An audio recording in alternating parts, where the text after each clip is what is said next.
বন্যপ্রাণী অবরুদ্ধ বা হত্যাকে টিম গল্পভুক কোনোভাবেই সমর্থন করে না। ভয়, হাসি, রহস্য, রোমাঞ্চ ও প্রেমের সংমিশ্রণে আমাদের এই ক্ষুদ্র প্রয়াস গল্পভুক। আজ আপনাদের জন্য সৈয়দ মুস্তাফা সিরাজ রচিত ভৌতিক রম্যরচনা ভয় ভুতুড়ে। গল্পটি নেওয়া হয়েছে পত্রভারতী প্রকাশিত ভৌতিক গল্প সমগ্র বইটি থেকে। আজ গল্প পাঠে ও ঠাকুরের চরিত্রে মেঘ, মামাবাবু ও নেপালের চরিত্রে ফাহিম, ভূত বিক্রেতার চরিত্রে মুনেম। শুরু হচ্ছে ভৌতিক রম্যরচনা ভয় ভুতুড়ে।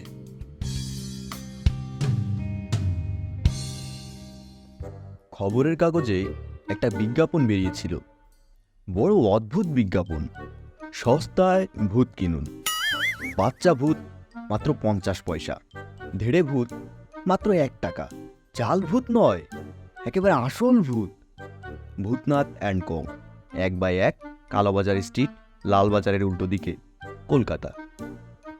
ভাগ্নে নেপাল তার মামা নকুলেশ্বরকে বলল, ও মামা, ভূত কিনবেন?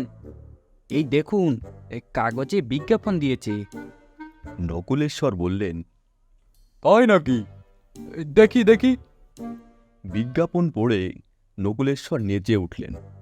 তার নানা রকমের জন্তু জানোয়ার এবং পাখি পোষার শখ আছে বরাবর। বাড়ির ছাদে আস্ত একটা চিড়িয়াখানা বানিয়ে ফেলেছেন। সেখানে বাঘ ভাল্লুক না থাকলেও ছোট ছোট জন্তু আছে অনেক। বাঘ ভাল্লুক একসময় ছিল, তাদের খোরাক জোগাতে না পেরে সার্কাস কোম্পানিকে বেচে দিয়েছিলেন। এখন আছে গোটা 2 খরগোশ, একটি হরিণের বাচ্চা, একটা খেক শিয়াল, একটা ভোঁদড়, 2টো বেজি আর 5টা গিনিপিগ। পাখিও আছে কয়েক রকম। মামা ভাগ্নে তাদের নিয়েই থাকেন। নকুলেশ্বরের বরাবর স্বাদ ছিল একটা ভূত রাখবেন চিড়িয়াখানায়।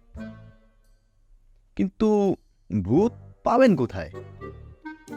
ভাগ্নেকে নিয়ে কত জায়গায় ঘুরেছেন, শ্মশানে, পুরো বাড়িতে, চিলে কোঠায়, ভূত পাননি। এখন কাগজে বিজ্ঞাপন দেখে তক্ষুনি বেরিয়ে পড়লেন দুজনে।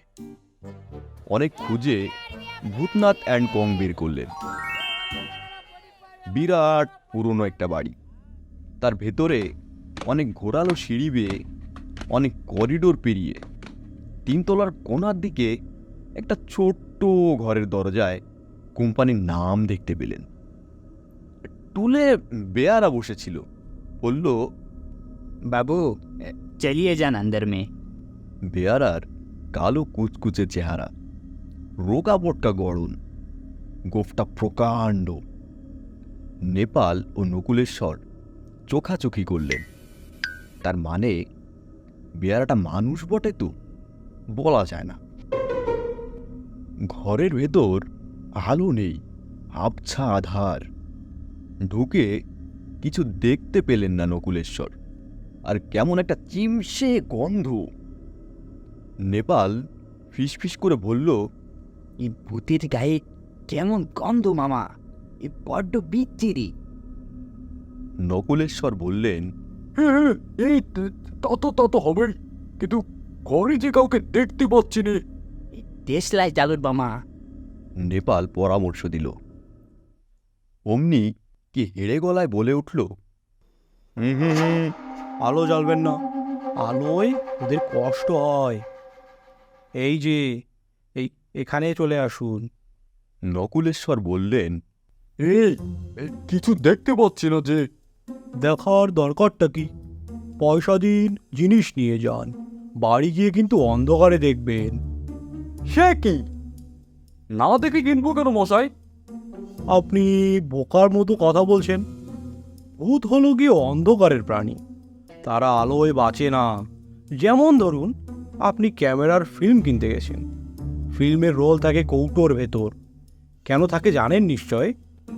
ফিল্মের রোল আলোয় খুললেই নষ্ট হয়ে যায়, একেবারে সাদা হয়ে যায়, তাই না? নকুলেশ্বর বুঝতে পেরে বললেন, হ্যাঁ, তাও যাই বটে। এও তেমনই। কাজেই এই ডার্ক রুমে ভূত বিক্রি করতে হয়। পয়সা দিন, আমি একটা কৌটো দিচ্ছি, তার মধ্যে ভূত আছে, কিন্তু আবার সাবধান করে দিচ্ছি, আলোয় খুলবেন না, ডার্ক রুমে রাখবেন। বুঝলুম, কিন্তু ওদের খেতে দিতে হবে তো। আলবাত দিতে হবে, অন্ধকারে কৌটো খুলে খাইয়ে দেবেন। কি খায় ওরা জিজ্ঞেস করে নিন মামা। নেপাল পরামর্শ দিল। অন্ধকারে লোকটা বলল, ভূতের খাদ্যও খুব সস্তা, সকালে ও বিকেলে 1 গ্রাম শুকনো গোবর খাটালে পেয়ে যাবেন, দুপুরে ও রাতে কুচো চিংড়ির মাথা, ব্যাস। আর সপ্তাহে 1 দিন 1 চামচ দুধ দিবেন। অবশ্যই একটা কাগজে ভূতের লালন পালন সম্পর্কে সব কথা ছাপিয়ে রেখেছি, একটা দেব, ভাববেন না। নকুলেশ্বর বুদ্ধি খাটিয়ে বললেন, ঠিক আছে, আপাতত একটা দিন, বাচ্চা ভূতি দিন। আগে ব্যাপার স্যাপার দেখে নেব, তারপর বরং গোটা কত কিনবো। নেপাল বলল, বাচ্চাদের সব রকমই কিনবো। কই 50 পয়সা দিন তাহলে। নকুলেশ্বর একটা আধুলি বের করে বাড়িয়ে বললেন। এই নিন। অন্ধকারে একটা হাত এসে তার পয়সাটা হাতে তুলে নিল এবং তক্ষুনি তার হাতে একটা ছোট্ট কৌটো দিল। নকুলেশ্বর বললেন, এতটুকু কত? এতটুকুই তো হবে মশাই, বাচ্চা বোধ কি না। তাছাড়া আপনি নিশ্চয় জানেন, ভূতেরা ইচ্ছা মতো রূপ ধরতে পারে, প্রকাণ্ড বড় হতে পারে, আবার এতটুকুটিই হতে পারে, ওরা অদৃশ্য হতেও পারে। তাই সাবধান, কৌটোর মুখ খোলার সময় দেখবেন যেন শুরুত করে না পালায়। নকুলেশ্বর বললেন, হ্যাঁ হ্যাঁ, তার বলতে। আচ্ছা চলি, নমস্কার। ভূতের কৌটো পকেটে পুরে মামা ভাগ্নে ঘর থেকে বেরিয়ে এলেন। বেয়ারা সেলাম দিয়ে একগাল হেসে বলল, बहुत बढ़िया चीज बाबू, ऐसा चीज कहीं नहीं मिलेगा। মহা আনন্দে এ মামা ভাগ্নে বাড়ি ফিরলেন, সঙ্গে ভূত কিনে নিয়ে। কৌটোটা টেবিলের ড্রয়ারে রইল এবং ঘরে সেরাতে আলো জ্বালালেন না নকুলেশ্বর। পরদিন ছাদের চিড়িয়াখানায় একটা ডার্ক রুম বানাবেন, সেখানে বাচ্চা ভূতটা থাকবে। সকালের অপেক্ষা শুধু। মিস্ত্রিকেও খবর দেওয়া হয়েছে, ঘর বানিয়ে দেবে। রাত দুপুরে হঠাৎ শোনেন ড্রয়ারের ভেতর কৌটোটা খুব লাফালাফি জুড়ে দিয়েছে যেন। পাশের ঘর থেকে ভাগ্নে নেপালকে ডাকলেন। বলা যায় না, ভূত সাংঘাতিক প্রাণী, বাচ্চা হলেও ভূত তো বটে। দুজনে সাহস করে ড্রয়ার খুলতেই কৌটোটা সত্যি নড়াচড়া করে বেড়াচ্ছে টের পাওয়া গেল। নেপাল বলল, ও মামা, আসলে ওর খিদে পেয়েছে। নকুলেশ্বর বললেন, এই সবার আগে তো কুচো চিংড়ির মাথা খাইয়ে দিলুম, আবার খিদে। বাচ্চাদের বারবার খিদে পায় না বুঝি? আমার তো পায়। এখন আর কি দেবো বলতো? আর তো কুচো চিংড়ির মাথা নেই। অনেক খুঁজে জায়গাটা থেকে কিছু পেয়েছিলুম। বাজারে আজকাল চিংড়ি পাওয়া খুব কঠিন, সব বিদেশে পাঠাচ্ছি কিনা। মামা, সকালের চায়ের দুধ রাখা আছে, চামচ এনে দিই বরং। তাই আন্না হয়।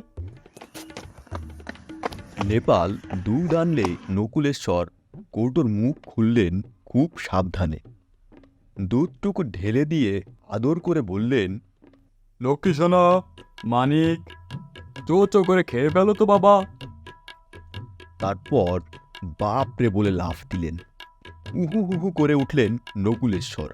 উহু, এ নেপাল। নেপাল বলল, কি হলো মামা, কি হলো? উহু, কামড়ে দিয়েছে আঙ্গুলে। এই নে নে রে, এই কৌটোটা ধর নেপাল, জ্বালা করছি বড্ড। নেপাল কৌটো ধরে যেই কৌটোর মধ্যে হাত ঢুকিয়েছে, অমনি হতচ্ছাড়াটা আবার আঙুলে কামড়ে দিল।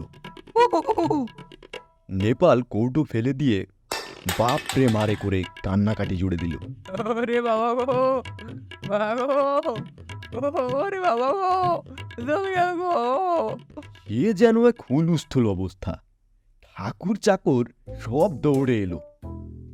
বাতি জ্বাললো সুইচ টিপে, দেখলো মামা ভাগ্নে আঙুল চেপে ধরে লাফালাফি করছে। নকুলেশ্বর সেই অবস্থায় চেঁচালেন, এই আলো নিভাও, আলো নিভাও। কে নেভাবে? ঠাকুর চাকর সবাই হতবাক হয়ে দাঁড়িয়ে আছে। সেই সময় আওয়াজ শোনা গেল,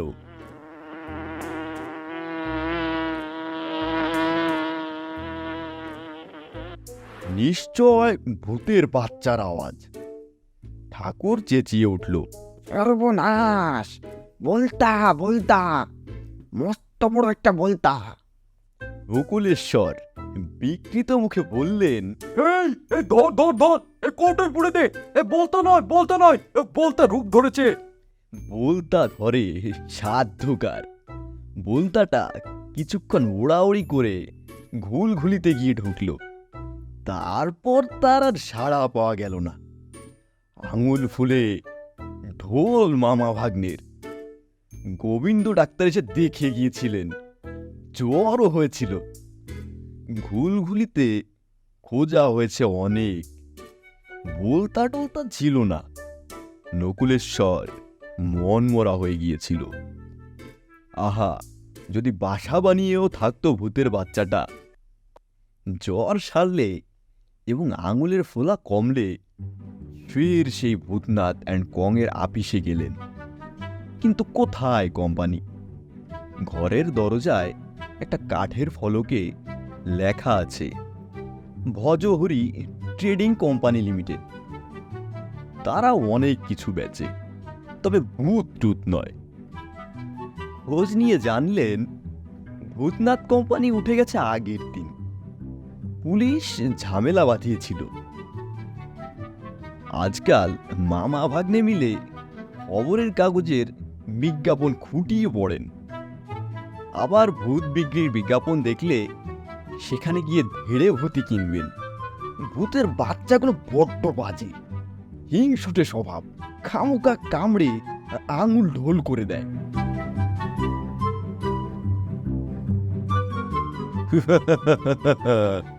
কি ভূত কিনবেন?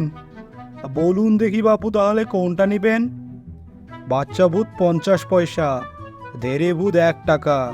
কামড়ে দিলে কিন্তু কোম্পানি দায়ী নয়।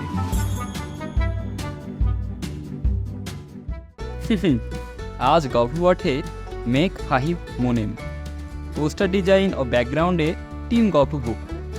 নিয়মিত গল্প শুনতে সাবস্ক্রাইব করুন গল্প বুক, গল্পের এনসাইক্লোপিডিয়া।